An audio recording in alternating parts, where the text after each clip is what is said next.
Recording in progress.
Hi.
Yes, yeah. Sustainability, livelihood.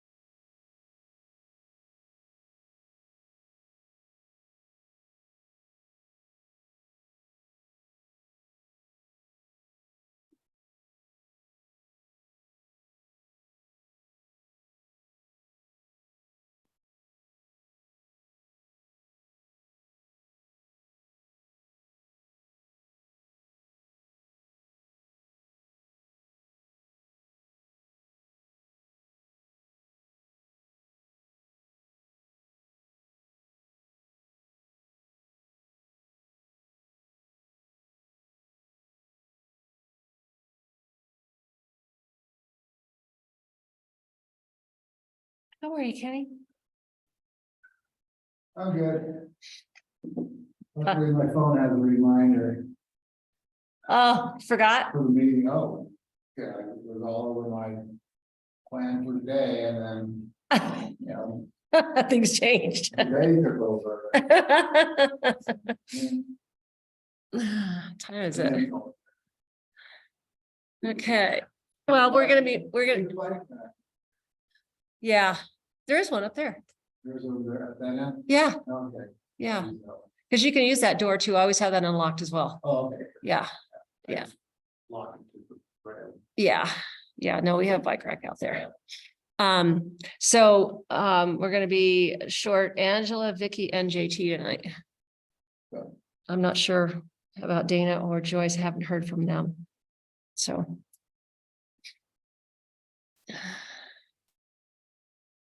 I'm hoping Kim is going to.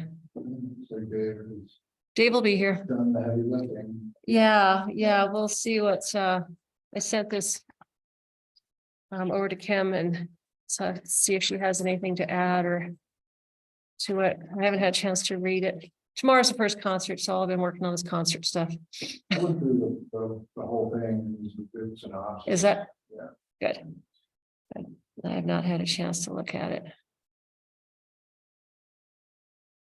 Yeah, the next category, the next step up is the same electric, but it's the word is capable, not ready. The next step up from ready, yeah, Electric capable and solar capable, yeah, so. And the way I read it and they too is that it's pretty much everything but a breaker in the panel. And, you know, as a builder, it's like, yeah, you don't want to have receptacles around that don't do anything. yeah, So, Yeah. a breaker is not that expensive, so. But. They want to make it as expensive as possible, I guess. Ease into it.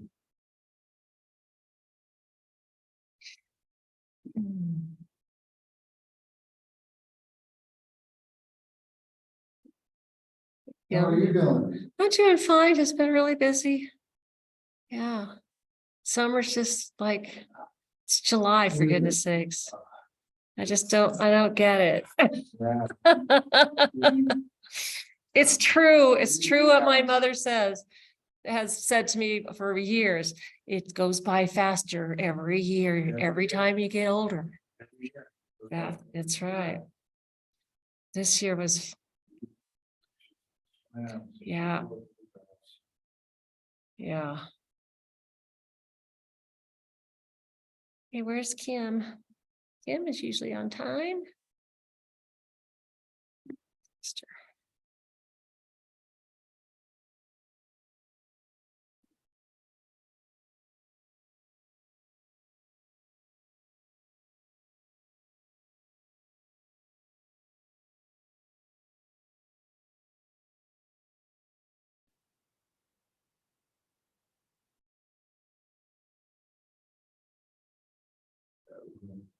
Jill's friends. In Montrose. One of the big constraint night Saturday. Yeah. This coming Saturday? He said. Julia might be coming down and I'll be okay. It's still a lot. But no. We're done. Yeah, need some time.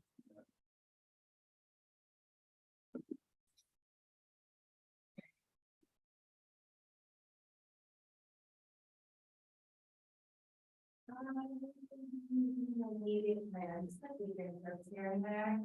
We might end up in asking this in part of the sale, like in this. Yeah. Hi. Good. I'm a little tired. So I just texted Kim to see if she's, Having my phone, have a reminder of it. Oh, yeah. I sent it to you yesterday. We're glad you're. I had, emergency. Okay, does anybody have their computer with the agenda on it? I can't get access to it on this computer because it's logged into Preston. Can you send it to Kim? But it was pretty simple. I just sent it to her. I sent it to her with the rest of you guys. She is the town hall of public Wi-Fi. Wi-Fi here. Yeah, that's fine. Mhm. I mean, she's. She was copied. Yeah. She was copied on it, She's there. but we need to resend it to her? yeah, we need to resend it to her because she can't find it. I emailed it with the packet when I sent it to you. She needs a link for the Zoom. Oh.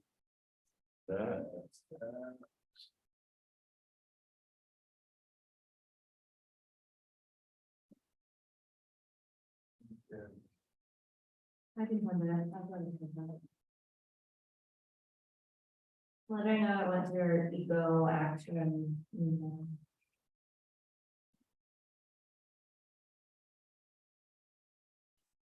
Was this to who?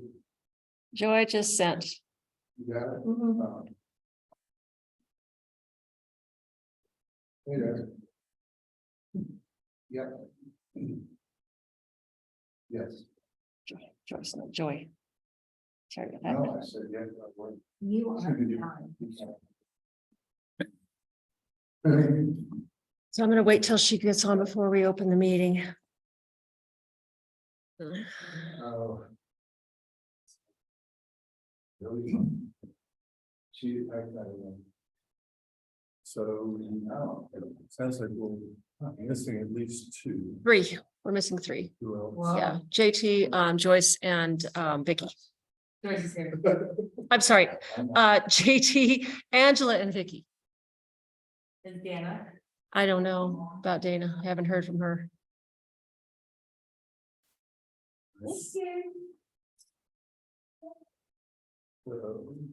Just gonna wait for her to get on here and then I'll open the meeting. Record stuff for JT, but it shouldn't tell. This is pretty nice. JT had figured out for our little event and Oh, cool. it's really also. Okay, I'll go ahead and open the meeting if you guys are gonna start discussing things. So hang on a second. Which were. I'm gonna call the meeting to order. Dave, before you guys start discussing things, I'm gonna call the meeting to order. Okay, let me get the camera on the right spot.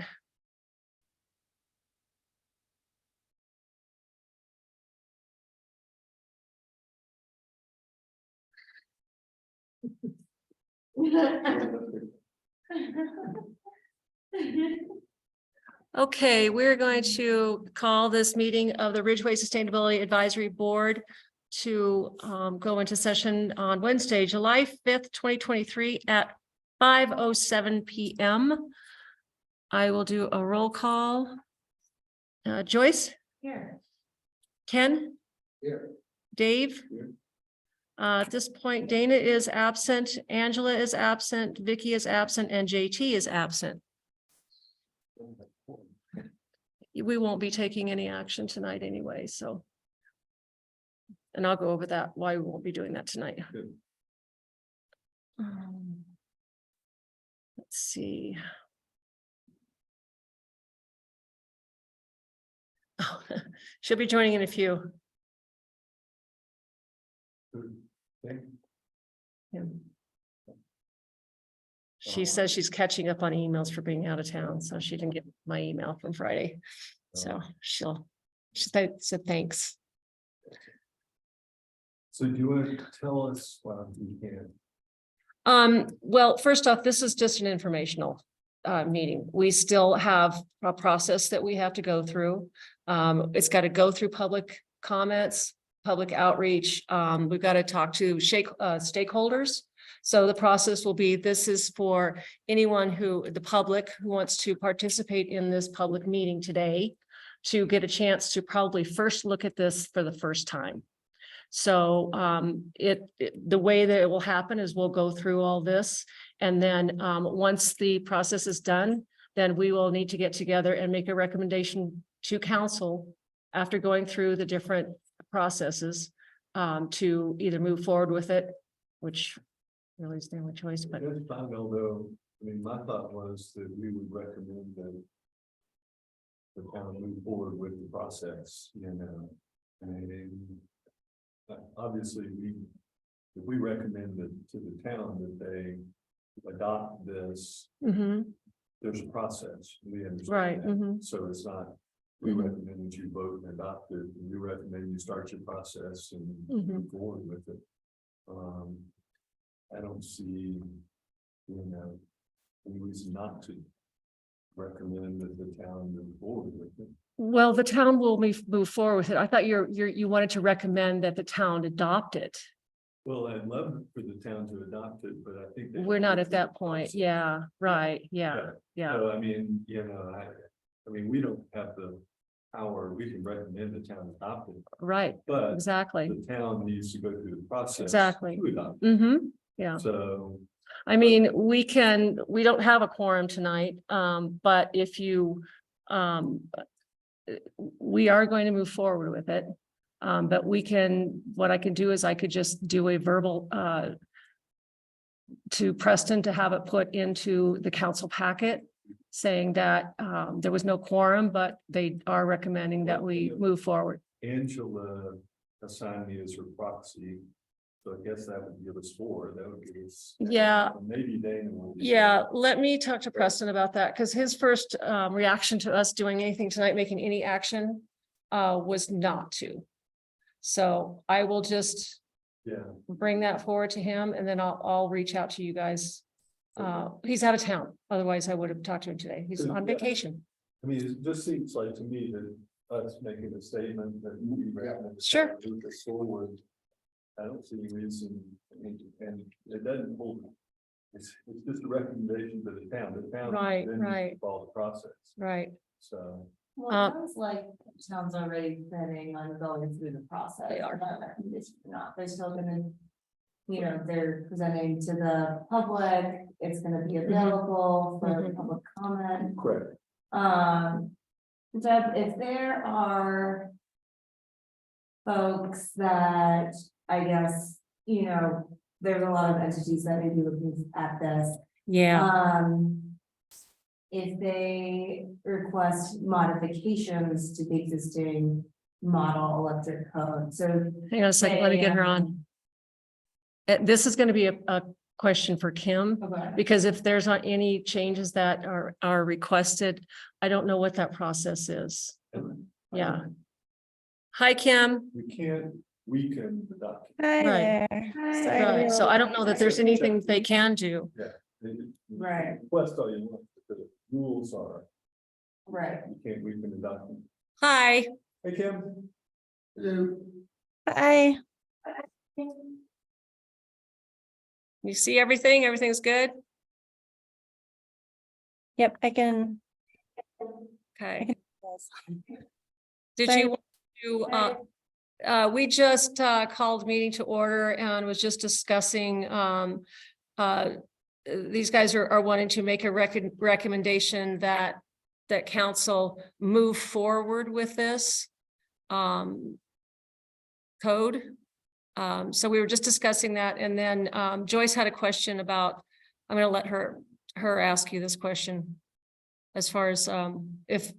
Oh, I was just wondering for municipalities, this is kind of like a general template, right? And so is there a process for if there are maybe modifications or edits that get proposed to this code? So every jurisdiction typically has their process that they go through. So in the past, my understanding for Ridgway is that it typically falls under the building department, building and planning. Does it go to commission or town council first? And then, or you No, think it so- goes straight to? Typically, the building department will work with an advisory council in Ridgway Yeah. to put together the amendments recommended.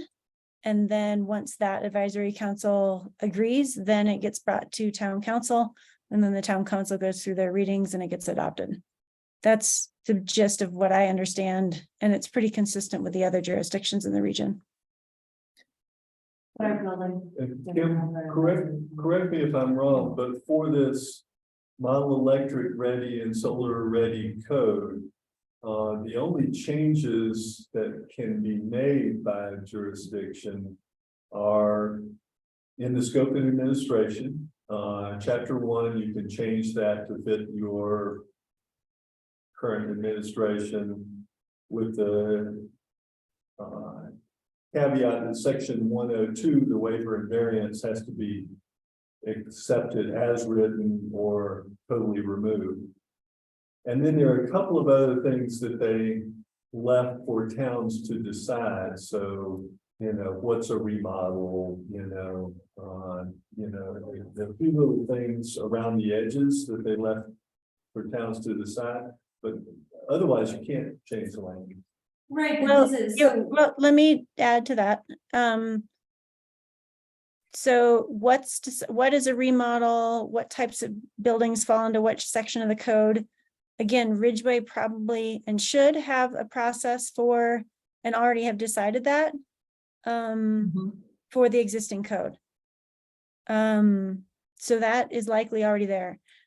Jurisdictions can modify pretty much anything as long as it is making the code at least as strong as, if not more strong than what's there. So we've gone through, as a board, we went through such an extensive process of nuancing all of the language and making sure that it all made sense and meshed with the other typical international codes, et cetera, et cetera. So I wouldn't recommend changing much as far as that goes, but certainly there are some things that were pointed out that when Dave, you and I went through, it had kind of been pointed out in the cliff notes for adopting the code that jurisdictions may want to adopt something stronger here. So I think those are the things that we identified. Does that help answer questions?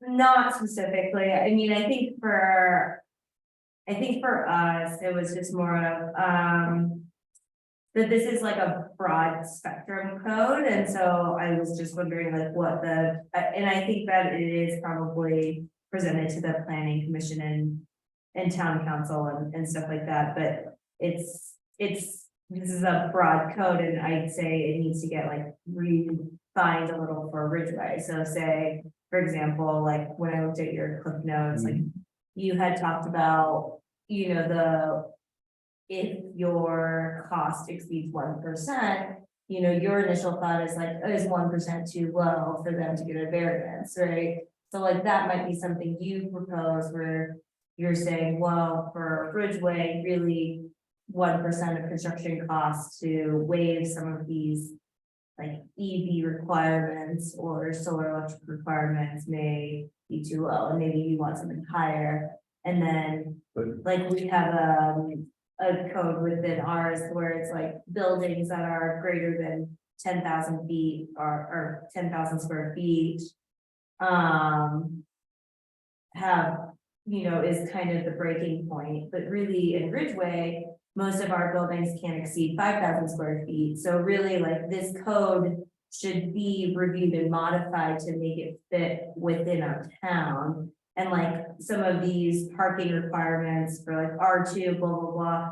We've got our own requirements for what's parking for like residential town units, like things like that. So that parking requirement should get aligned with what we require for different zoning districts. And then like a lot, you know, then if it's 1%, 5%, one space, two space, it just like doesn't, it doesn't necessarily just get dropped into our building code. It doesn't match right now. And so I'm wondering what is it the building code, building department, planning department that goes through that? Is that maybe like our planner, because we have a consultant that does development review, with how do we make this fit our community? And I think the next, just real quickly, I think the next steps, according to my discussion with Preston on this here last week, was that once you guys review this, really, it's going to go into a process of setting up public meetings, discussing how this code looks with what we're currently doing, and how we move forward with that. But again, you can't change some of that, like section 102, the 1%, you know, it's spelled out very clearly. I'm hearing from Kim that we can make changes to the code as long as it makes it stronger and it doesn't weaken it. So if you shift your requirements to say your cutoff is 5,000 square foot buildings instead of 10,000, because that makes more sense for Ridgway, that doesn't dilute the code. It makes it fit within Ridgway's kind of building. That specific area is addressed, you know, you can choose whether or not to adopt section 102 in their entirety, but any housing group choosing to adopt this section. Could you speak a little louder? Can't change it. So that's the waiver and variance section. You either take it or leave it. That's my understanding. You know, I don't think you can make the waivers stronger. You have to either accept them as written or don't accept them at all. Now, Kim, would you disagree with that? I think for that particular item, that is correct, in particular because that was how it was noted in those cliff notes of how to use and adopt the document. I think if a jurisdiction wanted to change that 1% to 2%, or, make that value stronger, then they could. But essentially that recommendation from the code consultants was, either use this or jurisdictions may want to eliminate it. I think the 10,000 square feet item there, that's consistent with the rest of the way that this entire code is written. So if that value doesn't jive very well with Ridgway, I think the question is, such as further down in the document where it's talking about commercial buildings are split into less than 10,000 square feet or larger than 10,000 square feet. And maybe the larger than 10,000 really doesn't apply to Ridgway. But all commercial buildings are covered by the code. So. Right. So I mean, I'm just saying like.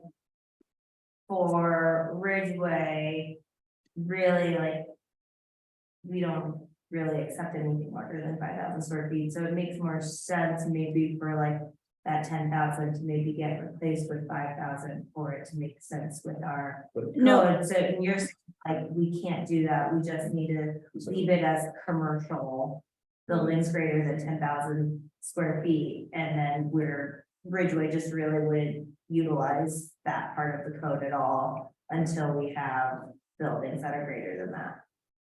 I think that's the most straightforward way to adopt it, is just allow as much as possible Ridgway's code and sizing and all of that to fall basically within how this code is written, as far as that type of thing goes. There may be sections of the code that just don't apply to Ridgway because buildings are never that large or, et cetera. But I think it's probably easier I don't think you can strike those out completely because then they wouldn't be addressed at all. I wasn't, no, I wasn't recommending that, I was just like asking about modifying limits, and it sounds like. We would just not, we would adopt it as is, we can't modify it, and that. For those sections of this code. For commercial buildings greater than 10,000 square feet. Town of Ridgway would essentially just not really utilize that part of the code until maybe down the road we allow for that, but till then, like, well, that's just gonna be a part of the code that doesn't really apply to our community. Okay. Yep, that's what makes sense to me. We can certainly ask beyond that, but I suggest keeping it as simple as possible.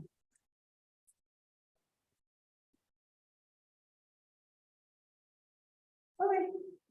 That was it. Thanks, and it sounds like Kim, you did know. Oh, sorry, go I was ahead. just saying, it's you guys have more of a knowledge of the ins and outs of Ridgway's codes and zoning and requirements along those lines. So I think part of the review is just to go through that and see if there is anything that does conflict with what Ridgway currently has versus what works, even if it doesn't really apply because Ridgway doesn't have 10,000 square feet out or buildings. So.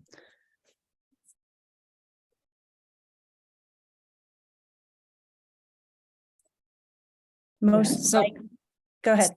Your so question. we want to go ahead and just kind of delve in this and go through it? Yeah. Okay. Sure. Do you want to share something, or do you want me to pull up something, Kim? I think Dave's notes, I took notes Okay. next to his, just for my own to-do list for research the other day, but for the most part, I think Dave noted the items that we were going to suggest changing, I believe, right, Dave? Yeah, I think so. Okay. And there are a few things that they leave open for us, and there's a few questions we have. So, I mean, do they have an appeals process or board right now? I assume we do, but I don't know. An appeals board? Appeals process for code. variances or violations or? Yeah, Do we have I an mean, appeals group? there's not really an appeals group. We have our planning commission, and then we have, there is a board of adjustments. But that's just for Do the conflicts. appeals Go to the planning? Yeah, Okay. I so think- I that would believe be they our do. appeals Yeah, process, is yeah. The planning commission. would- yeah. I'm pretty sure that's how Yeah, this I would mean, that go. makes sense. So, yeah, I mean, we don't want to create something new. if we don't have to. I mean, once this is code, it would be the same process as like a variance Mhm. request. mhm, So, we Yeah. have a process. for that. yeah. Right. Which would go through planning commission. Yeah. So, I'm gonna share this then, put this up on the screen, Dave's wonderful. Yeah, it can certainly be tweaked, but Okay. I mean, it helped me to process it. So that stuff underlined up there is, that was pretty clear that, in chapter 1, you can modify, the construction document section and the inspections and the note of approval and this, that, and the other to fit your town code, to fit what you do. But one thing you can't modify is section 102 waiver and variance. You either accept it all as written or you reject it all as written. And personally, that's the one thing I think our committee would recommend that we don't accept any waiver and variance process. We have our own variance process, stuff can go to to the planning commission. But if we have to accept the 1% of total mechanical, electrical, and plumbing and construction costs as a cost differential waiver, that would be so complex, and trying to have the town make that work. What I would think might happen there, or what will happen, is developers and contractors, we're so easy bunch, will manipulate the numbers to where it's over 1%. yeah, 1% sounds very high. It's not very high, but it's, what we might be opening up a Pandora's box there by requiring verification. We're gonna have them open up books and show us proposals for all the mechanical elements of the project. And if everyone thinks that's the way to go, then that's what we should do, because I think otherwise, those numbers can get manipulated, I've heard of this being done. But the numbers get manipulated for a building permit. They're always lowball when you apply for a building permit. And it's, building departments know it. And planning departments know it, but the same thing is gonna happen with that 1%. And we may have to insert some sort of mechanism to verify and see proposals for the project from electrical contractors, HVAC contractors. So if you don't like the way 102 is written, then you're saying this code is reading that you would reject the entire section, and then with the jurisdiction be in charge of essentially rewriting 102, or you would just take out. Just have no waiver. I don't I mean, you could propose that, but I don't think planning or town council would accept this code without any waivers or variance. I mean, that would be their choice to determine that. Even if I mean, the cost. the advisory board recommended it. I mean, I don't think the costs, when you look at the code and the costs, I mean, for instance, electric ready means that you run wires. That's all, and that you have space in your box. You have receptacles, finished receptacles, right, wire, conduit, the only thing missing is the breaker. Right. You have space in the breaker box. But it also means you run a gas pipe. That's cost. Hey, Terry. What? It also means you're running gas pipe. That's the extra cost because you have to run electric anyway. If you go in all electric. So the extra cost is really the infrastructure for the gas. Which is then becomes Yeah. stranded. Well, that's true. I'm reading it, it's adopt section 102 and accompanying subsections in their entirety.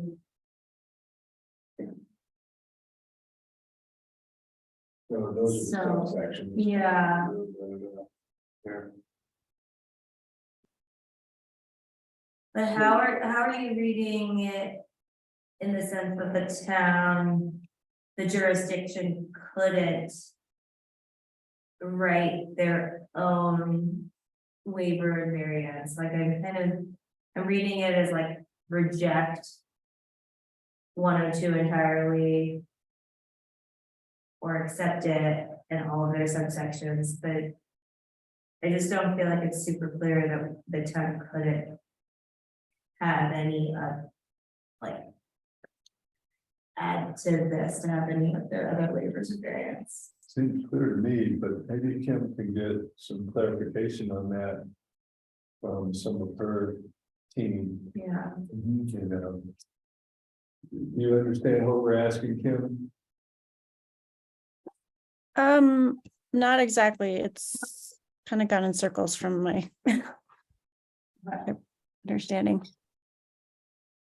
So And I- Joyce's question is, if we want a waiver and variance process and we don't like section 102, can we totally rewrite our own waiver and variance process? So if there's things in section 102 that, so Dave, his big point is, the exceeding 1%. That doesn't necessarily sit well, and maybe we want something a little stronger, right? Like we like section 102, but maybe we want it to be 3%. I'm just making up a number. It sounds the way that Dave is saying that it's written is that we're not allowed to do that. We either accept 102 as is, or we don't allow any waivers and variances and reject 102 altogether. So I guess that's what I was trying to explain before is that you could make modifications to this section as long as it's being made stronger. So you could change that percent to increase it. That in order to receive a waiver, somebody would have to prove that their project cost increases were more than 3% or 5%, whatever number might be determined. I'm reading in the kind of the cliff notes. Building projects will only be exempt from some of the requirements, and it will be up to each jurisdiction to determine the allowable exemptions to bring the cost differential below 1%. So this is definitely one of the areas of the code where it really falls on the jurisdiction to determine what would be allowable to be exempt and whether they want to allow exemptions at all. And if they do, then what that percentage is. So Kim, could you confirm that with your folks there? Because the way I read it, it says, for particularly section 102, you have to adopt it as written. So it's take it or leave it, basically. You can not accept it and eliminate it, or you take it as written.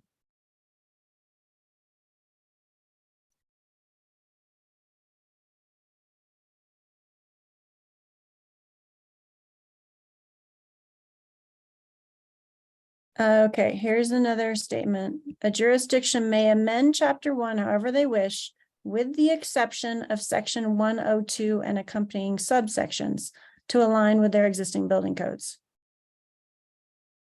Right.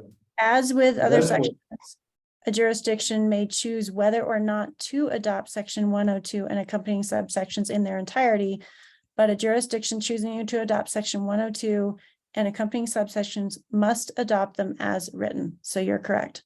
We either adopt it or not. Right. And I think what you were saying, Dave, is that Ridgway, like other jurisdictions, probably already has a waiver process for the event of a natural disaster or some other circumstance that would cover that type of situation.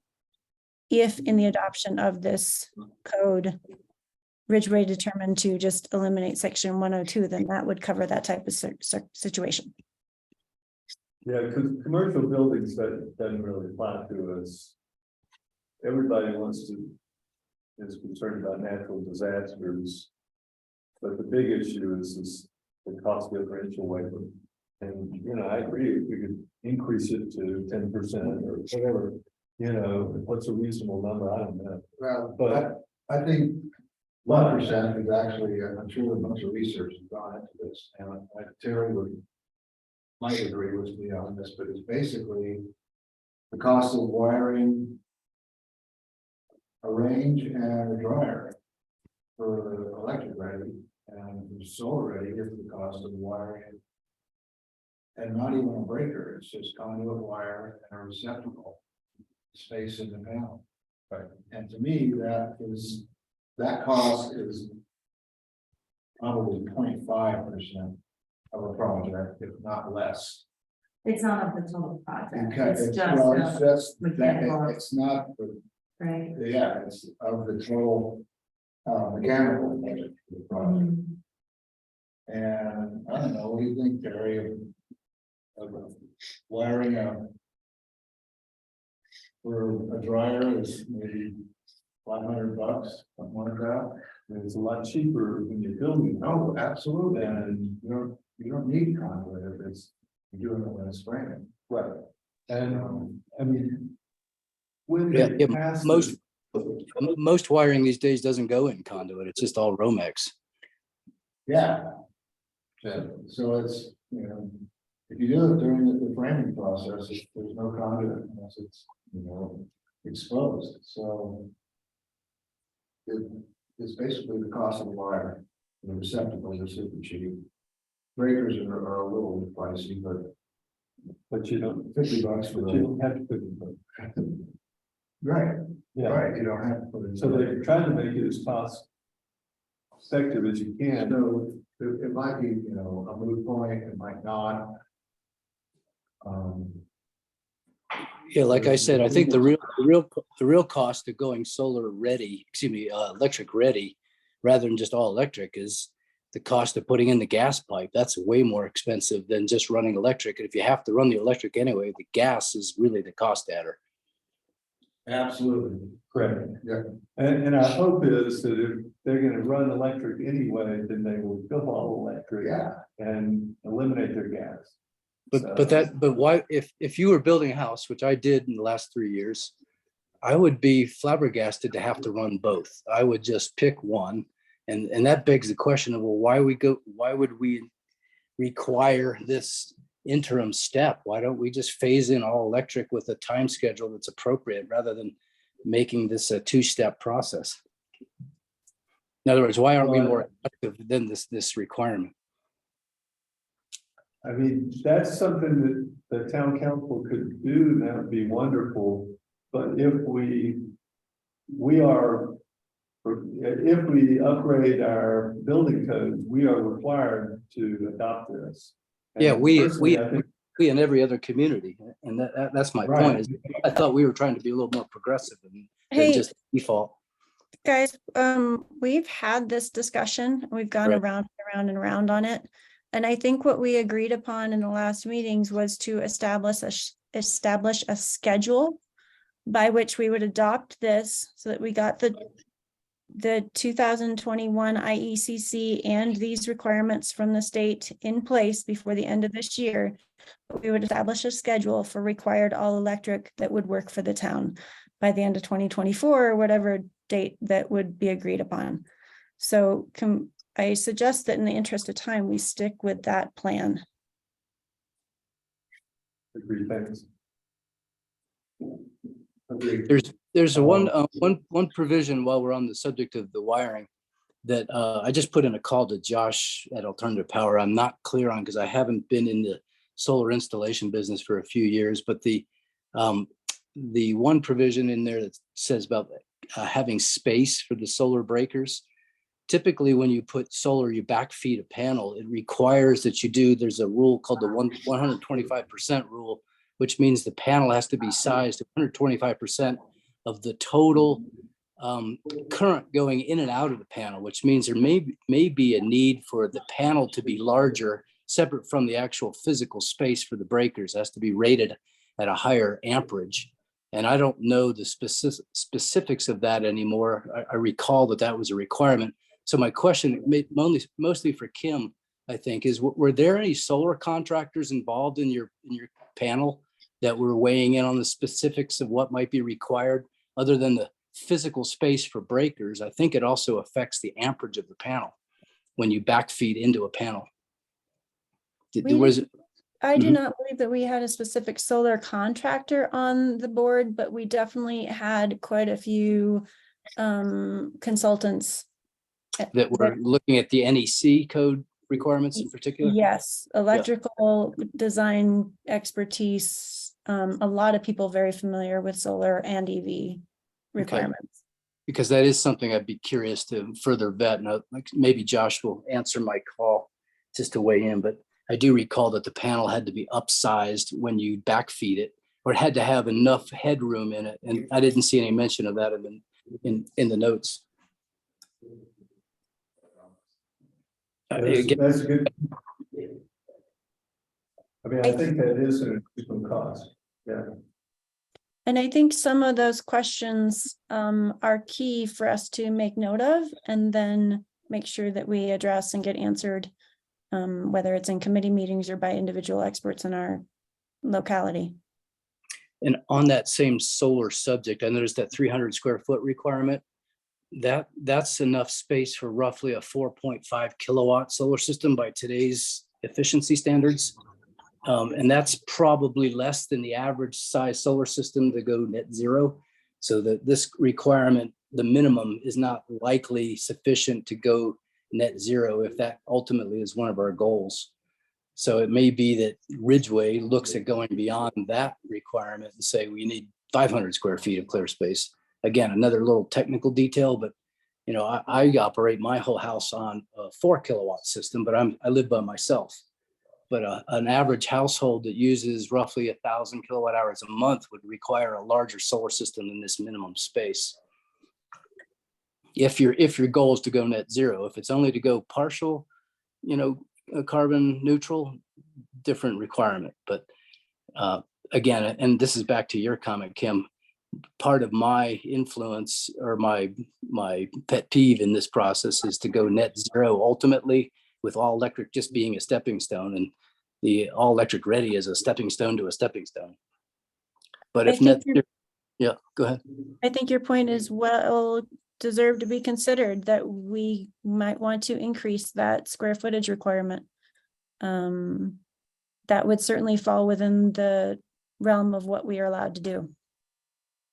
Oh, good. So it's not, yeah, okay, cool. Well, Yep. Just another note.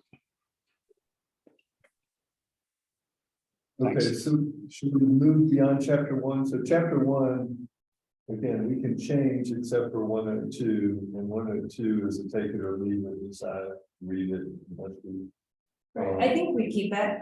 I think it makes sense to adopt it as is, and honestly, I mean, really, I think it makes sense because that it says 1%, which sounds low, but it may not end up being that much, or, you know, what will end up happening is if for larger developments, we find that all these developers are fudging the numbers, then, you know, once this is adopted, then we can propose to the planning commission for approval, and then if they approve, then to council on requests for eliminating section 102, but this needs to get adopted before you can even do that, and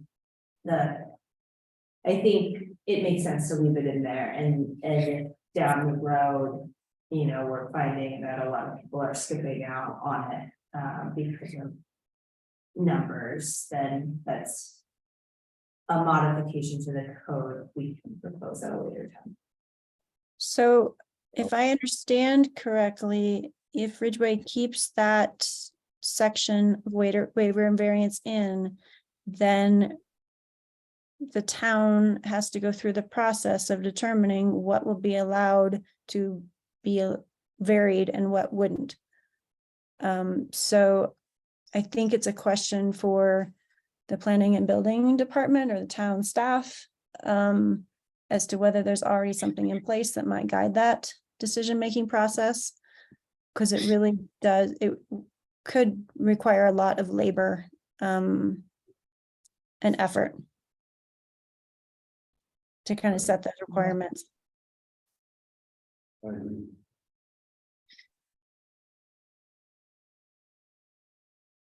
Well, with the 1%, it would be the construction or the developer or the contractor to submit their proof of evidence of exceeding 1%, and then it would be town's job to review those documents to determine if that is true or not. But what I'm saying is in advance, the town will need to determine whether, say, the solar space is allowed to be an exempted item and whether the EV, like what is exempt and what's not. Is it all of it? Is it some of it? Like that's where, and there were extensive discussions about this whole process, and it was essentially left up to the jurisdictions to determine. So. Oh, what falls in the 1%, you're saying? Yeah, as to whether absolutely everything could fall under the 1%, or whether it's just certain things and other things could not be included in the 1%. Like it. Okay. So there's flexibility in that part, like we have to accept 102 as written, but we as, or the town has the ability to determine what gets calculated in that 1%. Okay, got it. That's my understanding. Okay. And my understanding is that to pass this, they had to put in some loopholes, and this is what I think they put in. Wiggle room. Is that- Yeah, so that it's not so, no. Right, I mean, What's so, the huge of evil? but I think the verification is gonna be there. a bear, it's gonna be difficult. Yeah. I'm more worried about all the inspections, to be honest, we have one building inspector, I'm more worried These about will that. these will all be done by state. Electrical inspector, state farm inspector, mostly state electrical inspector. Doesn't like do most of those inspections? I don't. know. No, he can't do those. He's not a licensed electrical. Yeah, that state has to do that. Yeah. Yeah. State plumbing, board, and state electrical. Okay, You know, roving inspectors. Okay. are Hard to get on the job. Okay. No more than many other inspectors. Yeah. because that was my concern, I wasn't sure who would check off all the what for, State plumbing. okay, as long as I have that, great. Cause I was more worried about anything happening to the town. Right. Can I just interject something before we move on? I'm having a side discussion with Preston, your question about the Board of Appeals. So he said that if there's requirements for a Board of Appeals for this new energy code, we can just adopt bylaws, and the town council will serve as that board if we want to do that. So.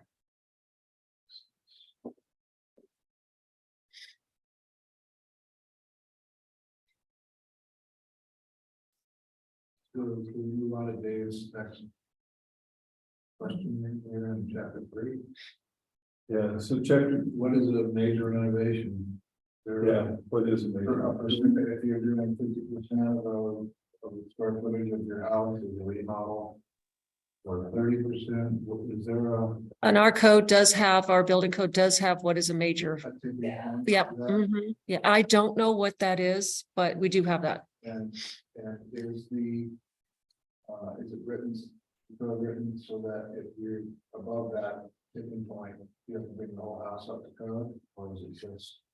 You know, I'm sorry, Kenny, I don't know the answer to that question. I really don't know the answer. That's kind of, yeah. Or some light reading of our municipal code. Yeah. Yeah, it kind of, my first initial reaction would be, yes, they do. Yeah, because it's a major, if it's a major remodel, then everything's got to be brought up to code. But that's just where my initial thought would go, but I don't know that for certain. Yeah. Well, sense that we have that. Yeah. Have that. Yes, we do have that. Yeah. Yes, I'll do the light reading. If you just I can actually look it up for you right now while you guys are going forward.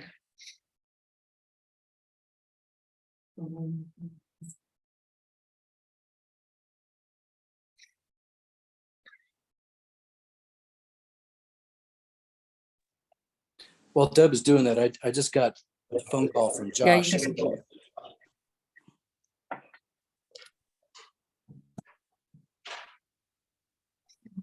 Go ahead, Terry. So you guys can keep going if you want. This might take me a minute. Just relative to the last comments I had. So the square footage issue on the roof, the solars right now, the high efficiency panels are 15 watts per square foot. So a 300 square foot space is a 4.5 kilowatt system. The average that we're seeing at SMPA is somewhere around 6 to 7 kilowatts going in, and that is less than 100% usage. In many cases, Josh says that he's having to limit the size of the systems to 10 kilowatts because of our requirements on net metering and only going up to 10 kilowatts before you get wholesale credit. But the other issue he brought up is as we're approaching more and more beneficial electrification and people are going to bring on more and more electric appliances and EVs, the size of the solar systems in order to go net zero would even exceed that. So the 300 square feet is less than probably half of what the average net metered net zero system would be in the town of Ridgway. Second point is that the on the breaker thing, if a 200 amp panel has room for 2 breakers, he can get away with putting about 7.5 kilowatts of solar on that panel. If it only has 2 breakers available, then it would need a higher amperage panel to get above 7.5 kilowatts. So those are just the details that support the question of whether or not we should be using those minimum numbers that are presented, through this adoption. So we do, if we do have discretion, we might, take a little homework and get, the solar contractor's input on what might be a more appropriate limit based on, both today's landscape and the future landscape, which is going to have more and more, all electric. You're going to have more and more electric appliances, especially if, EVs, and EVs would knock those numbers out of the roof. Right, thanks, Terry. Yeah, I think the question of the size of the panel is a good one. Yeah.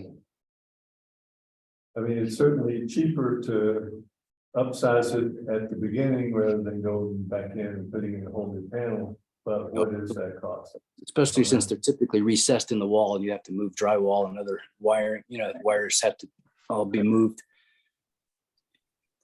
Of course, the other with the square footage of the roof, if we are going to trend towards net zero, then we probably want to, you could have a minimum requirement, but then some language that suggests that a larger space would most likely be required for net zero or some qualifier like that, just to give people a heads up. And of Yeah, course, I if you like go that. anything other than true south, then it's going to require even more space if you go east or west, which is, part of that range. Mhm. Anyway, there's some technical background for you. Good, thanks. Very good. Kenny, I just sent that to you.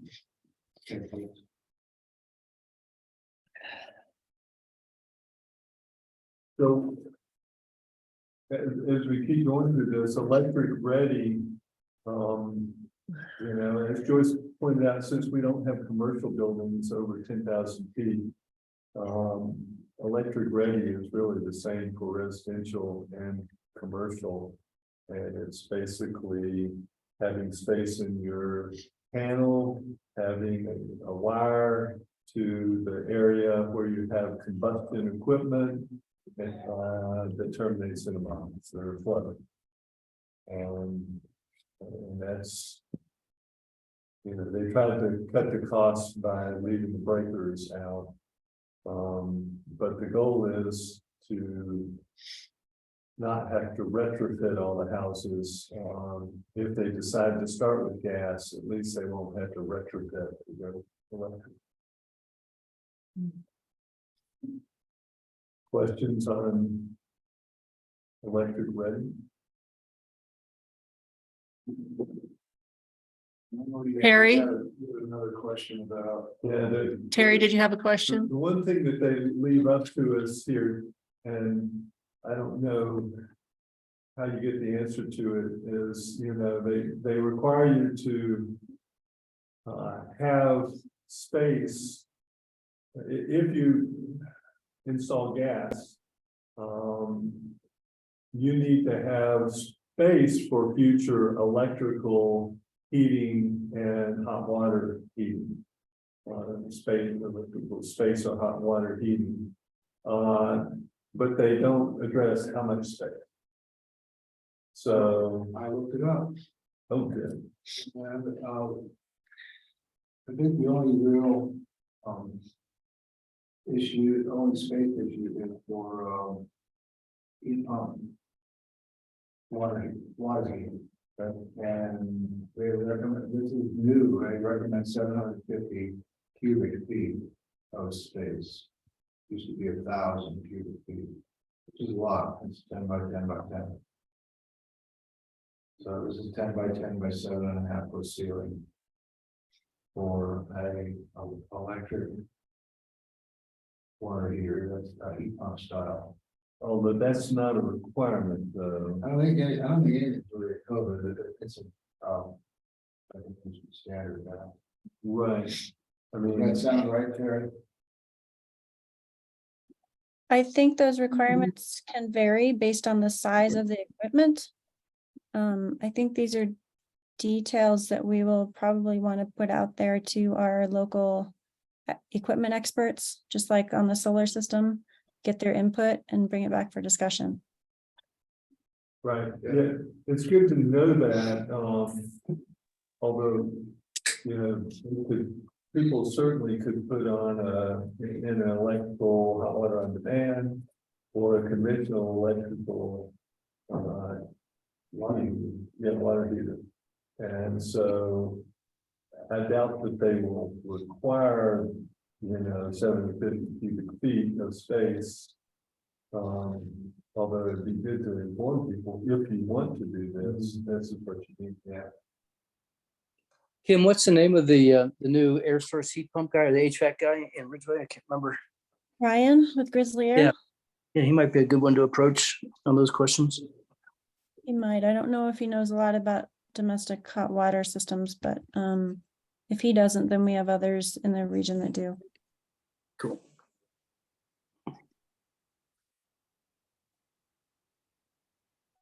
So you So- need a 2-pole circuit breaker for every branch circuit in the box. So- Yeah, for the 240 volt appliances. Correct. Which are the washer, the dryer, the stove, the hot water, and the heating system. So you have pretty much 4 at a minimum. At 5 with 5 with the EV charger.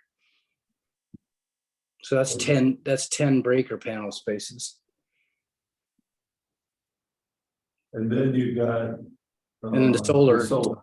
it says 2 more, so that's 12 minimum that this code adoption would require if they had gas. It would be 12 additional breaker spots. Right. I mean, they would have it anyway if they went all electric, but with the gas, they'd have to make sure that they have their panel upsized enough for those 12. Mhm. Yeah. Yeah, and the only thing, I mean, the greater than 10,000. The only caveats that are different there are, that they allow them to put in conduit without line.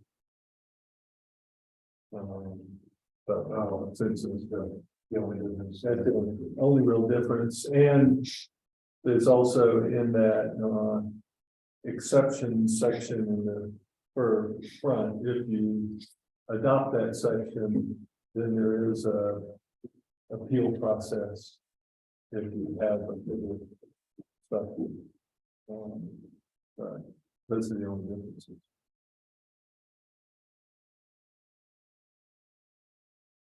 So I just have a procedural question.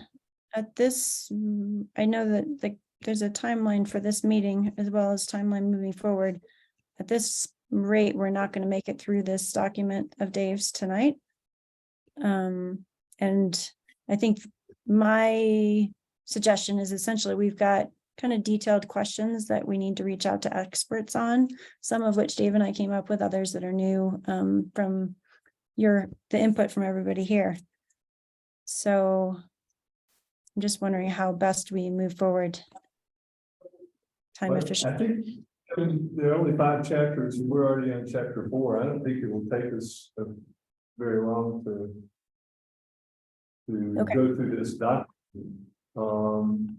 I mean, solar ready, we've already started talking about that, and Terry's already given us some of his thoughts about, if you're going to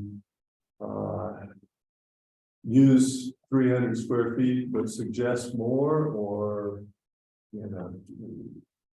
just what we do there. But I'm not sure there's otherwise. Is there anything controversial in the solar ready? I think it's, you have to designate a space if you can. You have to designate a conduit routing on your building plans, but you don't have to put a conduit in. Right? You have to have your 2 breaker spaces. And if you get an exception because your roof is not, is too shaded or whatever, you still have to put the 2 breakers in. Because future owners may put solar panels in the yard, or solar panels may improve, and they may cut down a tree or whatever. So, the solar's, I'm sorry. The solar space issue is an interesting issue in that it begs the philosophical question of what the intent is. I mean, if the intent is to be solar ready in order to get to net zero, then the space limitation is a problem. If the requirement is just to put solar on your roof, you could put, with today's microinverters, you could put 1 small panel and it produces 5% of your needs. So really what this document doesn't speak to is the intent of the solar. It's more about the logistics of it, and the logistics are for a modest sized solar system. But what does the town want to incorporate as the intent for the solar? That's the philosophical. Right. Yeah, that's kind of like it doesn't require you to have an electric stove. You gotta have the wiring for it. It doesn't require you to have electric appliances. It doesn't tell you that you have to have solar. You just have to be solar ready. And you may say that's not ready enough, and that's fine. Maybe you can make it make people more ready, but we have to be at least this ready with 300 square feet.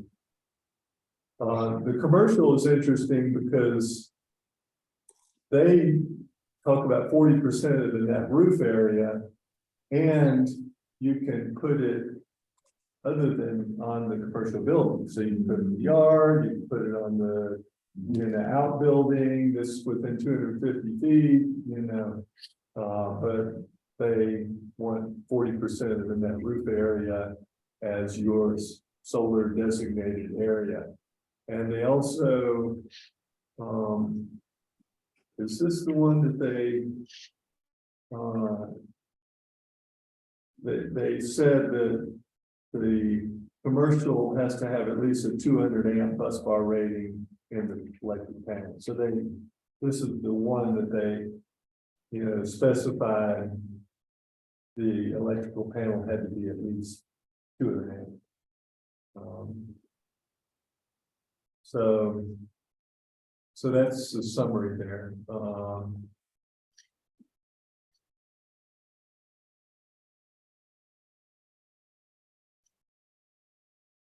Okay. Comments? Yeah, I think we can. Yeah, this is all, I think like you said, this is where we want to go. right. And electric vehicle ready is interesting. It's a little more complex, but I'm not sure there's a lot to argue about there. I mean, one EV ready space per dwelling unit. And they spell out what the circuit capacity is. Again, you're putting in wiring. You don't have to put in the breaker. You're putting in a box. The commercial is going to, potentially be a little bit more interesting. They have that table, and I guess the big question I have is, how many of our buildings are commercial parking lots are paid versus not unpaid, and does that make a difference? But I think it's if you have a commercial building, you will have with over 10 parking spaces, you'll have an EV charger because everything gets rounded up. So even if 2% of your spaces are EV chargers, if you've got 12 spaces, 2% of those, you round up to 1. And the same with our 2 occupancies with over 10 parking spaces, 5% of the spaces, but you round up. So, but it's an interesting table. They do have, the ability to, offset, you can, if you put in more EV installed spaces, you can cancel out some of the other spaces.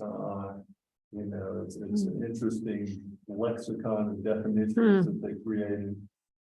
But I think it is what it is.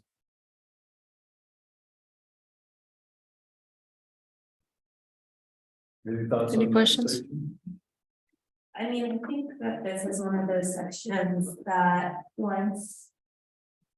I think from like this group, we're pushing to go ahead and move forward with process and review and have. Town take the necessary steps to get this adopted. I do think once the town has it in front of them, these things might get modified a little bit. And Deb, you probably know this better than I do, just because you've been around for the development, but my impression is that most of the commercial industrial development, they don't necessarily build parking lots. Typically, it's you're required to do road improvements, and then the road improvements will include parking on both sides or something like that. Mhm. And that parking is still the road and everything is the town's. So the developer is required to build this road and provide parking, but it's not necessarily a parking lot. And so if this is talking about 10 parking spaces that's linked with a commercial building, then they're not really going to have to build like an actual EV space.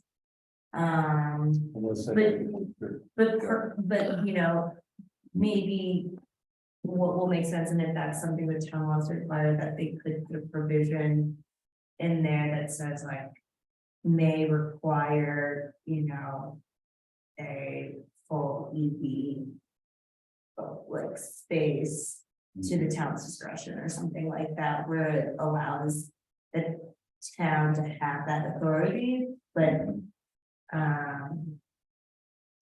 I'm pretty sure that in the chapter 7, chapter 12 updates that they just did, I think it included parking. Different changes to our parking yeah. requirements. Definitely just saw like. Yeah. this in the current code, so I haven't. Yeah, Thinking so I'm about pretty it. sure that there are some different things in there than our current code. Yeah, So, Yeah, no, this will be interesting to implement, and I think there'll be a lot of nuances, if you say, I mean, we can't weaken it. But how much of it pertains and, you know, do we want to address? I mean, they make the comment that, you know, and they really want to focus on EV chargers in residences. Because, yeah, you know, that's, so, you know, individual homes have done that, that's straightforward.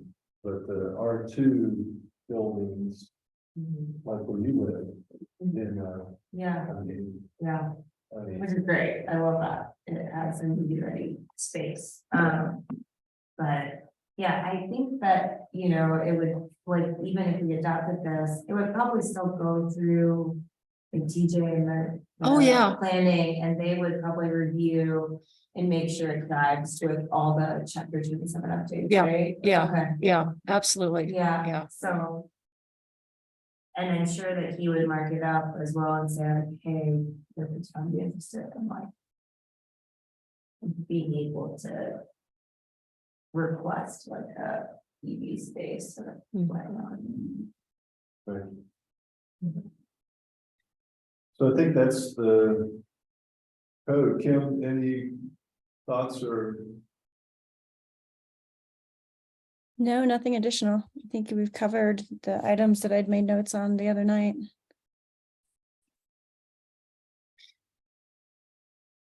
Terry, you've got your hand up, so. Mhm. Please mute. Terry, you in the dark. I think the only other thing, I've been kind of taking notes and adding to the list that we made the other day, of just items that kind of need to be gathered together and researched with other experts. And I don't know whether we, want to have any meetings with those people involved or just reach out individually and get the data and information and bring it back. But that would be my question related to process here. Sorry, I I'm was sorry, listening, Kim, multitasking. can you repeat that? I didn't quite hear everything that you said, Kim.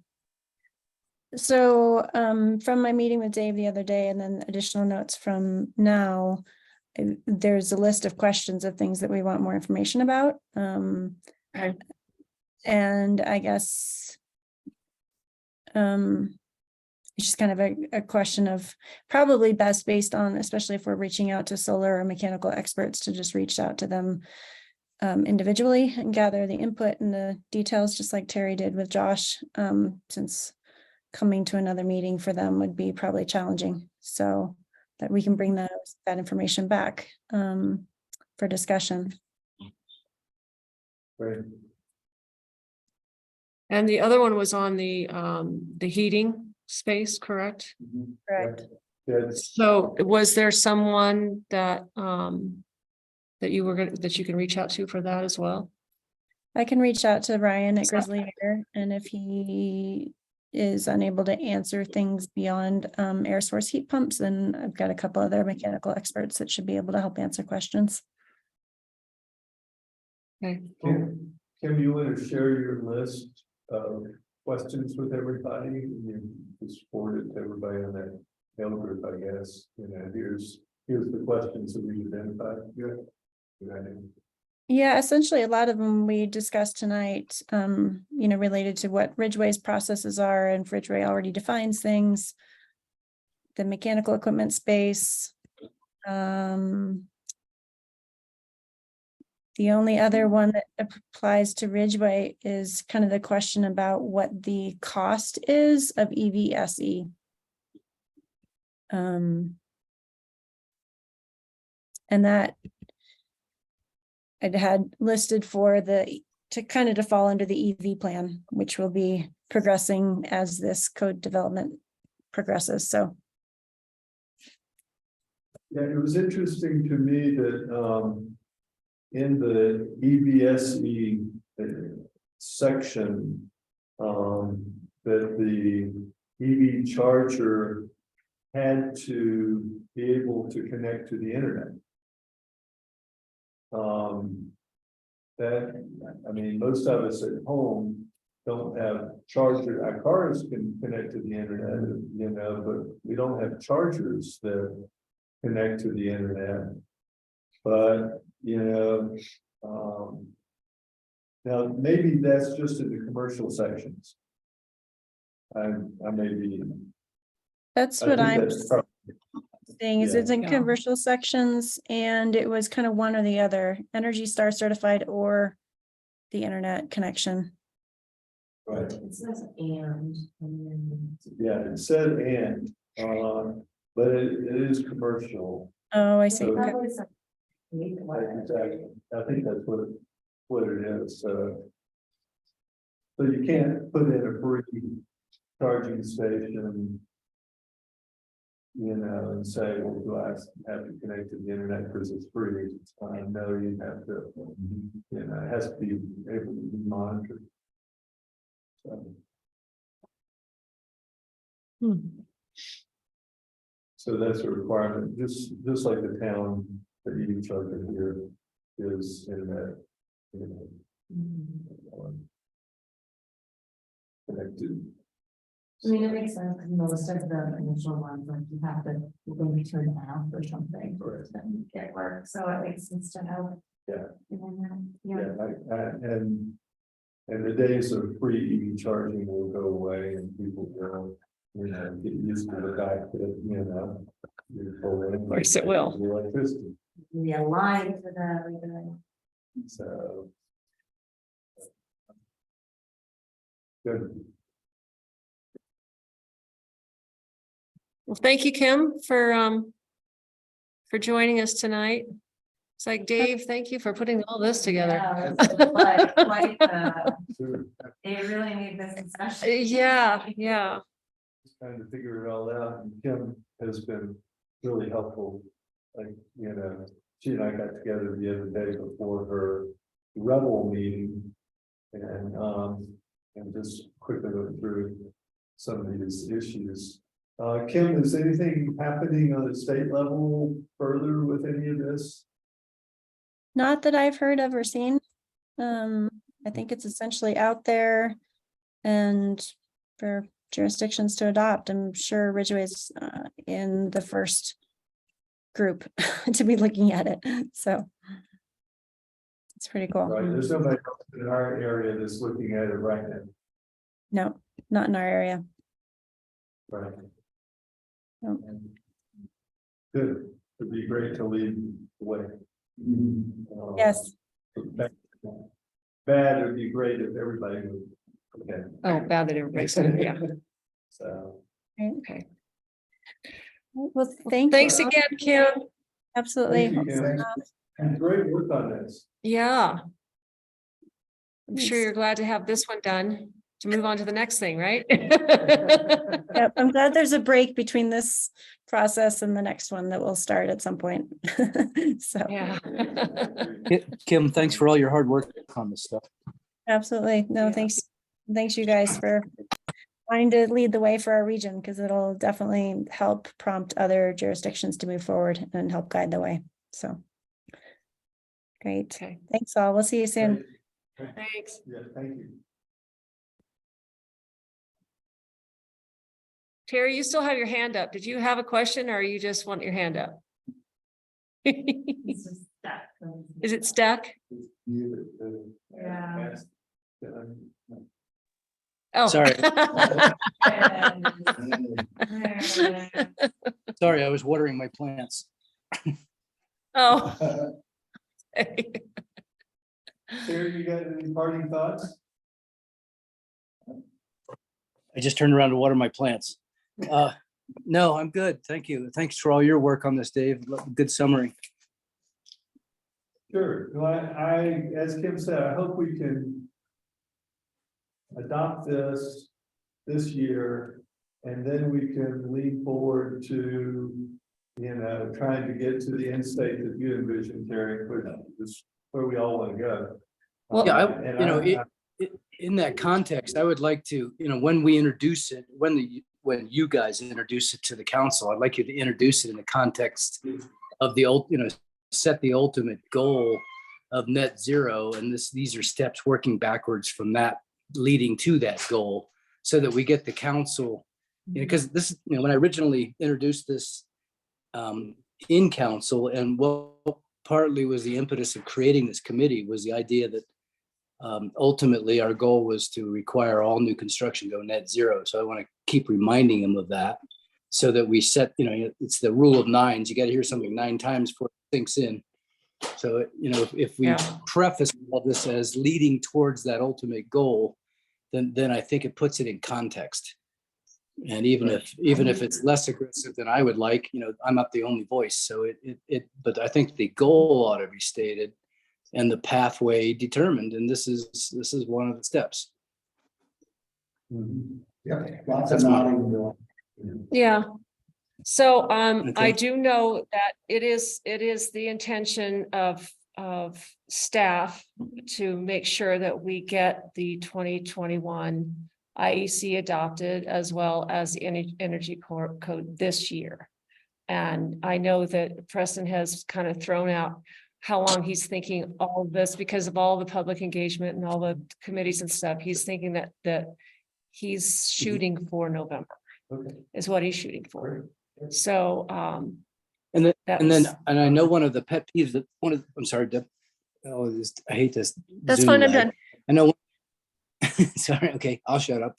But one of the pet peeves of this group is, at least some of the members of this group, is to make sure that we're doing proper outreach and education. So in the context of what we're presenting here, I think we need to then design a proper education and outreach program, much of which will use, the new website that you're putting together and Dave's been working on.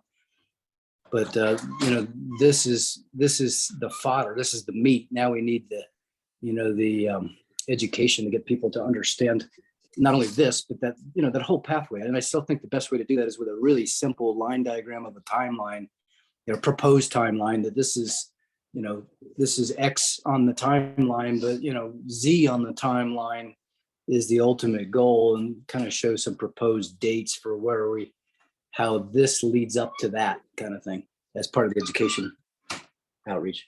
I think that's a great way to approach it. And I know there's a lot of outreach that needs to be done. And and how we move forward with getting that timeline, I think is crucial at this point. We're in it. This was really to say, okay, let's do this. We need to start working on this, because it's going to take time for the builders, for the mom and pop who want to build their own home, the architects, that everybody's really gonna be going, oh my gosh. But after looking at this, I don't think it's such a, oh my gosh, as it's not that complex. Yeah, Well, and but when you also hear putting some- code, Also Go ahead. putting some externality context to it. For example, today I read that yesterday was the hottest day recorded in history in the world.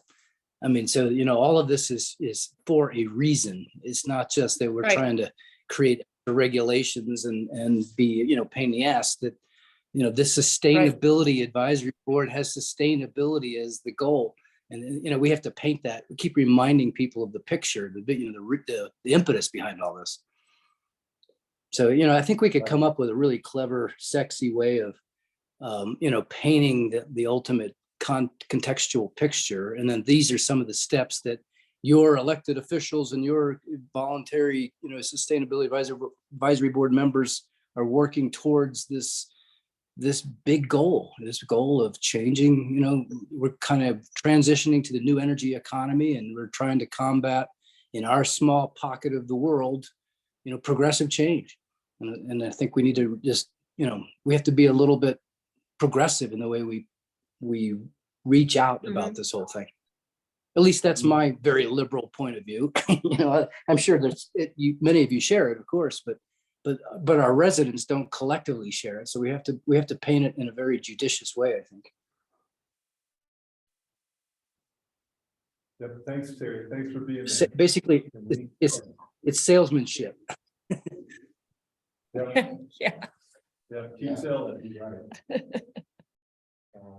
So I'm wondering if maybe this might be the next work session to maybe go over creating a timeline, if that's something, working with Preston and finding out really how we want to meet this November date. What are your thoughts? I think the town, Because we can do that ourselves, well, but it's gonna need, maybe draft something and look at it. Okay. But I think the town is going to be on to all these meetings. yes, that would be me. And you are the town. And so that's kind of where it starts in my mind. Okay. We all kind of rally around you and help you put together these Yeah. meetings. I know I have to have one for Mike Gill and much of the building community as we can have. Yeah, And we've talked about it. and I think just for this purpose here, I think this document for Mike is gonna be very helpful. Yeah. So that will be shared with him tomorrow. Good, And, yeah, I think you already put a link to this on the website. did, but. Yeah, that's a good idea. Yeah. Great synopsis. It'd be nice if we could have, maybe you and Kim, even Mike Gill, after you go in, can't do more than two of us on this committee. Right.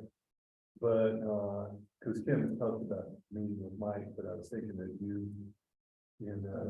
could. And I would suspect that Preston would probably want to be involved in that as well. Yeah, Yeah, yeah, just to kind of Yeah. talk through and get his Yeah. ideas and concerns. I think that's really important up front, okay, and that's the way you Okay. can concerns. okay. All right. Is there I'm anything else available on this topic? Most. I say that and when I look back at my calendar for the last 6 weeks, and it's just. And I think that it might be, I'll check with Kim and maybe if because I know Preston's schedule, Mike's schedule, your schedule, Kim's schedule, to pull that off. We'll see if it will help. I will talk to Preston about it and see if he wants to initiate something that Right, can, yeah, andLl share this document with him as well. Actually, you shared it with him, so he's got it. but if you, if you can kind of keep us posted. Okay. That'd be great. So, Terry's right about it being a sales job. yeah, one area that Terry and I have had some debate. And personally, I'm not sure if the goal is net zero or all electric. the goal is clean electricity, but it doesn't necessarily have to come from the roof. You know, I mean, I want clean electricity, but SFPA can have a solar farm with battery. I don't have to have it in my house. So, you know, he wants every building to be self-sufficient, net zero. What does that do to your power? You know, I'm not sure that's where we want to go. We do want to go all electric. But net zero is something that you can debate. And Yeah. personally, I think that's something. Well, when it's time for a recommendation, that's what you'll need to Yeah. determine how you want For to me, present that's that. what's- I didn't want to. Well, and to be, Right. and to be clear, net zero to me is still the goal. It doesn't mean you have to be net zero by putting all of that capacity on your house. You can still participate in a number of ways to get to net zero outside of just being net zero in your house. Where you can be net zero in your house, and if it's affordable and there's grant money and 30% DOE, tax incentive, well, not even tax incentive, direct pay anymore, then my original goal in pushing that was I'd like to see all new construction available eventually not produce any carbon in town. Now, whether you do that by participating in Totally Green or by subscribing to a solar farm or putting it on your roof, there's multiple ways of doing it. But I think the goal is still a legitimate goal. Yep, I agree. I agree. So, and we appreciate you leading that way, Terry. Yep. With all your many projects and grants and yeah, I think we're ahead of the curve, but we're all behind the people. That could be the new, that could be the Sustainability Advisory Board slogan. We're ahead of a curve, but behind the 8 ball.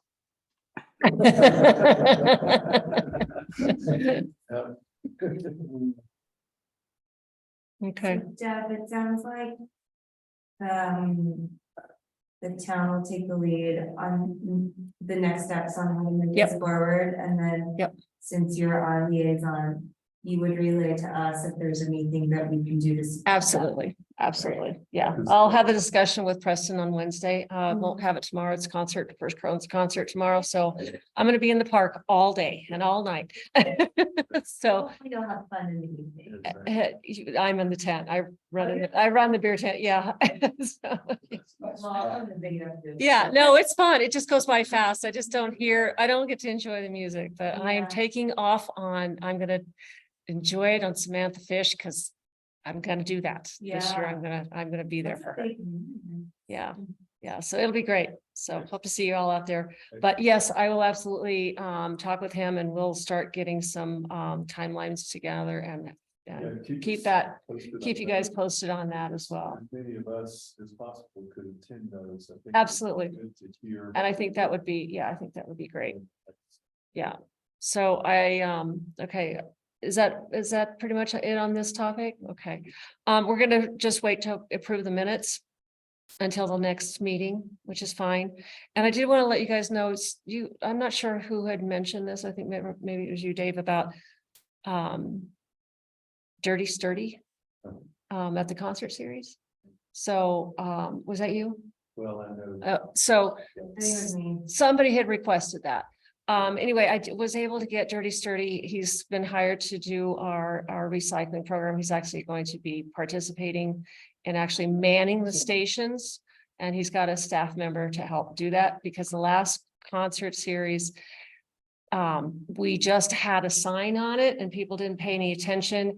And so his time to sort through everybody's crap was just not worth it. And he did that one for free, but this year we've actually hired him to do this. So hopefully that'll work out better. And then next year, I think we'll be looking more at including the vendors in recycling that stuff. So this year's just too soon. We just didn't have the opportunity. We're gonna volunteer to have done that, but. It's too hard and, he's willing to do that and he'll take care of it. He'll set it up. He'll have somebody there and then he'll take it away. So it's well worth what we're paying him to do that for. So, I just wanted to let you know that did get done. Hear that, Sean. That's- I know because I had told him that, you know, we'd had this discussion with Dirty Sturdy. His name is Mike, I think. I don't know what his last stirred something. Anyway, and John said, oh, I think I can get volunteers. I'm like, okay. Perfect. So he wasn't able to do that. So yeah, we got a quote from, Talk to him, but they call back. yeah, well, we decided it was worth it for them to just take care of it. Then we wouldn't have to ask people to stand there and look at the trash all day long.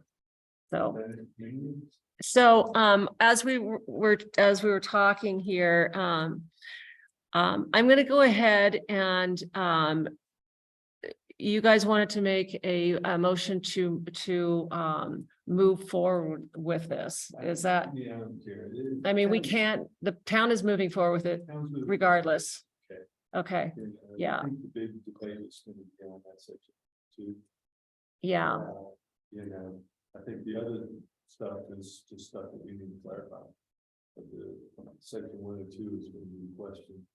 Yeah, and I just think that it's smarter to kind of leave that to the planning commission, town council with staff recommendations on whether they adopt section 102 or not, just because it's gonna be kind of the town and town staff to determine like what goes in those 1% or exemptions and all of that stuff. So, I mean, I kind of support that we as the sustainability board kind of just push like to make sure that this keeps moving forward and support in whatever way the town needs us. And then kind of once it gets to that point, then it becomes staff that helps with deciding whether 102 makes sense or not, based on.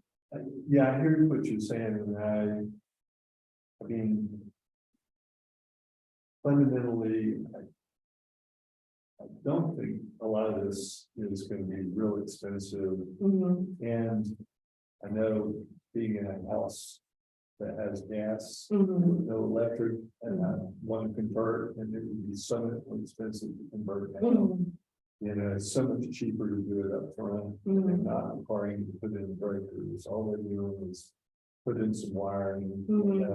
I don't, it's hard for me to see who would need an exception on that. You know, and because our goal is all electric. And if our goal is all electric, you know, that means you need to have the electric wiring and put it in up front. Right. You know, I mean, I think that, you know.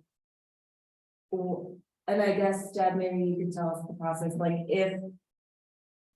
This board is saying, okay, we'd love to make sure that all the steps go through, but when it gets presented to. Planning commission and council, like. There's a recommendation to like review and analyze section 102 to see if it's appropriate or something like that. Or give Yeah, that and you a guys- path forward. yes, absolutely. I mean, you guys can make your recommendation on this however you feel that, I mean, we, I'm just for instance, all chapters in this, we're comfortable with, we'd like to recommend that section 102, whatever it is you, so absolutely. I mean, they're gonna want your opinion on this. Yeah, Yeah, and that's why this is starting here. right. yeah, and because the end goal is either, you know, net zero on your home, but it's certainly all electric in your home. Then to me, that's why I would eliminate 102, because why would you have any exceptions? And I don't think they put in a lot of costs. You know, you don't have to put the breakers in, all you have to do is put the wiring in the box. It doesn't cost, you know, 75 cents. So, you know, there is the requirement that your breaker box be bigger, but it's cheaper to do that up front. Put the 12 extra breakers in there than to do it later. Well, as Terry stated earlier, that in the recommendation that you make to council, you do want to specify what your end goal is, or what the end goal is, and then make your recommendation based on that. Because, you know, they're gonna take, but it is in the recommendation, and they will look at it and weigh it however they're going to weigh it and make their determination on that. So, Yeah, so I mean, from where I come from, because the end goal is all electric homes and elimination of gas, and because this shouldn't be that costly, we'll get rid of the reason I have accepted. I mean, we're not talking, there are no exceptions for the solar roof or EV cars. I mean, the only exception really is for gas appliances, and we're trying to get rid of gas appliances.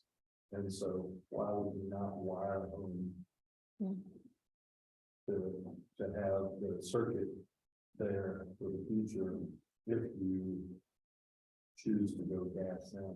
To me, the size of the panel is gonna be, that might, when you step up 200 amp hours kind of standard go to single family home, and I have 100 amp panel in the house, so it's the result. And I had solar panel installed and everything to make it work, but it's close. But now, if we're, like I said, if we're adding EV, electric range, electric dryer, may have to go up to 300 amp panel. So I'm going to do the research to see how much that, what the cost increases, yes, from a 200 amp. Because that's what this 1% is all about. It's just what's the increased cost, not the overall cost, but the readiness. It's the increased cost over what you would normally like to do. Yeah, and my hope is that because people understand that they need to wire their house, that it will encourage people to go all electric now. Exactly. You know, It's all so, right, so then we don't have to force it down the road. We have this moving. That's the sales job, is here's how, you know, this, but the increased cost is more than offset by the rebates, tax credits, yada, yada, on, Exactly. Yeah. so don't be stupid. Exactly. Exactly. I mean, SCPA has huge. effect. Yeah. And,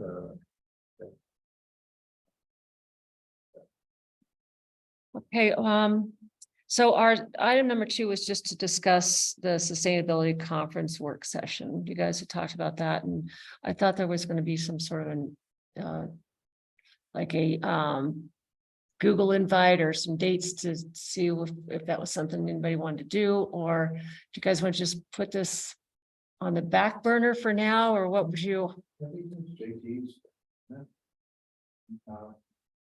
I mean, the one thing which is a step down from that. Is his JT spearheading that? Yeah. He Okay. brought it up last week. He did, but he was talking about next spring.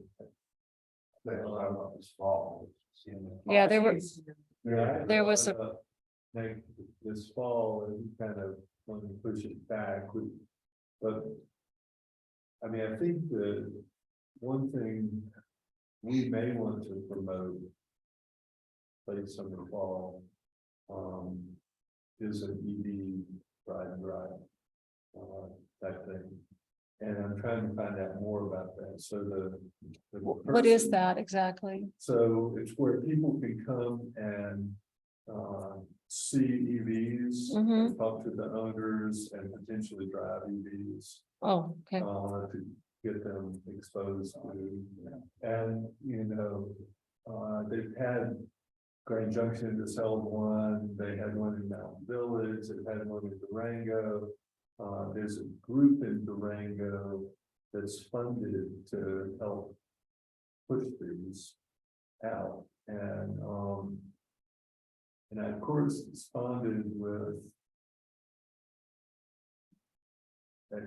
whatever his name is, over with Kim's group, Xander, and because he was gonna help us do ride and drives, and he just quit.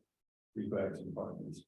So Kendra, who Mhm, was with yeah. us before, is now in charge of pushing the EV readiness in the region. And so my plan is to try to talk with Kendra and talk with the folks in Durango and see if we can come up with a easy, how do we do this? And then we can come back to this group and say, here's an idea for an EV event, and here's how it would be done, and here's who can assist us with it. Okay, And then we can decide whether we want to sponsor or support or whatever that. okay. And, So would you like me to put that on the agenda for the next meeting? sure, we can Okay. put it on the agenda and see where we are with that. Okay. But, so I've got an email dialogue with Kim and Kendra right now Okay, saying, can we get in touch with the Durango folks, Okay. somebody bring some expertise and how do we actually do this? Okay. I've also been in touch with the guy from Grand Junction who put one up there and, so, I mean, can we bring in car dealers who would bring in cars so that people can drive or, how do we actually do this? Mm, I don't know. Yeah, I don't know. To hear more about that. Yeah. And you're in touch with all these people already. liabilities and stuff. So is your thoughts if we did it on the next month's agenda, would you be ready to have that? I just upstairs. Yeah, just an update on it. If it's something we want. Yeah, It's not. yeah, right, I just meant. Yeah. Within a month, do you think you'll have all that information? Is that enough time? Do you want, Have some. you'll have some? Great, Yeah, yeah, yeah, I mean, because if we're gonna try to do this, in the fall, we better start talking about. Gradually. fall spring, It's gonna be here soon. Right, exactly. next And I meeting have is other- August, I have other plans too, so, right, yeah. so. I mean, I think spring is more realistic, but Yeah. it doesn't hurt to have the discussion sooner than later, right? So. No, At least to know what that looks like. Okay. I will put that as just an update on that. Okay, all right. So is there anything else you guys want to go over? Is there anything you need to do? We're still waiting to hear from the state of Colorado on these IRA rebate stuff. Oh, okay, Once we get some word there, then I think, we need to start talking about how we push this out and get people, aware. okay, But at this point, kind of stalled. again, we can talk about that next month, because it's a short. Yeah. Where are we? Yeah. So Okay. what's on our next agenda? It's going to depend on what my discussion is with Preston on this new code. And what he's wanting to just to see go forward. It may be a work session with the public, or maybe, I don't know yet, but if you have any items that you want to put on there, just let me know. I like to if we're doing big items, to not really have anything else big on the agenda to keep our time. Well, I So- wasn't sure it would make sense for our next agenda just to be like item one, be maybe you or Preston would give an update of what is the town's process for moving forward. Oh, And what absolutely. their items, Yeah, like, sure. is there anything Yeah. that the town would need Yeah. from us? That would be and my then- staff update, Yeah, where I would just, Yeah. it would be, yeah, Plans kind of thing. yeah, that sort Yeah. of thing, yeah, yeah. yeah. But that again won't take much time to Yeah. do, so if there's any, I had to look and see what we've gone through in the past that we've tabled. Yeah. Oh my gosh, it's like 8 million things. Yeah, so we'll do that. Terry, do you have anything you want to add? Oh, he's gone. Yeah. Oh, But I mean, I think our focus is trying to get this moved forward, so. Exactly. My thoughts are having you give an update. of Yep.